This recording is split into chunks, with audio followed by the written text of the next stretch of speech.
Situs Keramat Sindang Pancuran Cirebon, miliki mitos bisa sembuhkan penyakit.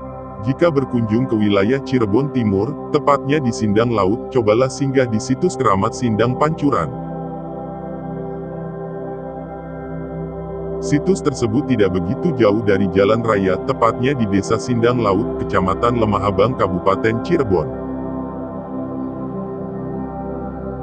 Sindang Pancuran merupakan mata air yang memiliki 7 buah sumber mata air. 3 diantaranya berada di sekitar situs keramat dan mudah dijumpai, sedangkan 4 lainnya berada jauh.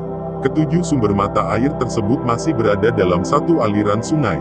Salah satu mata air yang biasa digunakan oleh masyarakat adalah mata air yang berada di dekat area pemakaman, di mana di situ terdapat 5 pancuran, dan 2 pancuran yang berada di dekatnya. 5 pancuran tersebut diberi tembok dan atap, yang berfungsi sebagai mencegah benda-benda dari atas yang jatuh ke mata air. Sedangkan untuk yang satunya, di tembok tertutup. Hanya aliran air saja yang mengalir keluar dan dihubungkan dengan pipa.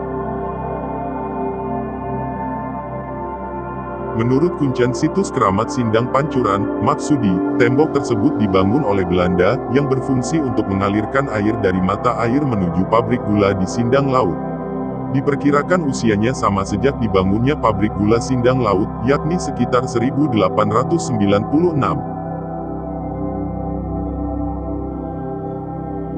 Maksudi menceritakan, sumber mata air ini pertama kali ditemukan oleh Pangeran Selaganda, di masa pemerintahan Prabu Siliwangi dari Kerajaan Pajajaran. Awalnya, salah satu anak Prabu Siliwangi yang beragama Islam bernama Pangeran Walangsungsang atau Pangeran Sapu Jagat atau Pangeran Cakrabuana, mendirikan sebuah pesantren bernama Duku Awi. Dinamakan tersebut karena pesantren atau pedukuhan tersebut terbuat dari bambu. Dalam bahasa Sunda, Awi berarti bambu. Duku Awi digunakan sebagai tempat bermusyawarah dan mengajarkan agama Islam. Terdapat permasalahan di Duku Awi karena di sekitar tempat tersebut tidak ada sumber air. Hingga akhirnya, lokasi Duku Awi berpindah-pindah. Kemudian, Pangeran Sapu Jagat meminta kepada salah satu temannya bernama Pangeran Selaganda untuk mencarikan sumber mata air. Akhirnya, Pangeran Selaganda menemukan sumber mata air yang bersih dan jernih di sungai Desa Sindang Laut.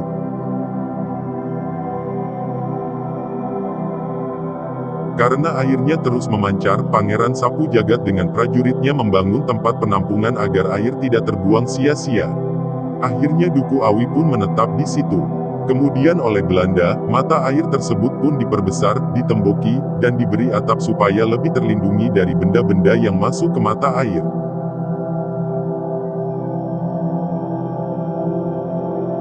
Konon katanya, lanjut Maksudi, air dari Sindang Pancuran ini dipercaya bisa mendatangkan khasiat. Hal tersebut berawal saat salah satu anak Prabu Siliwangi bernama Kian Santang sedang sakit ketika masih kecil.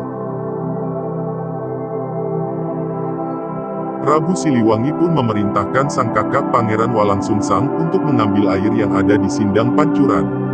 Setelah diberi minum air tersebut, Kian Santang akhirnya sembuh, jelasnya.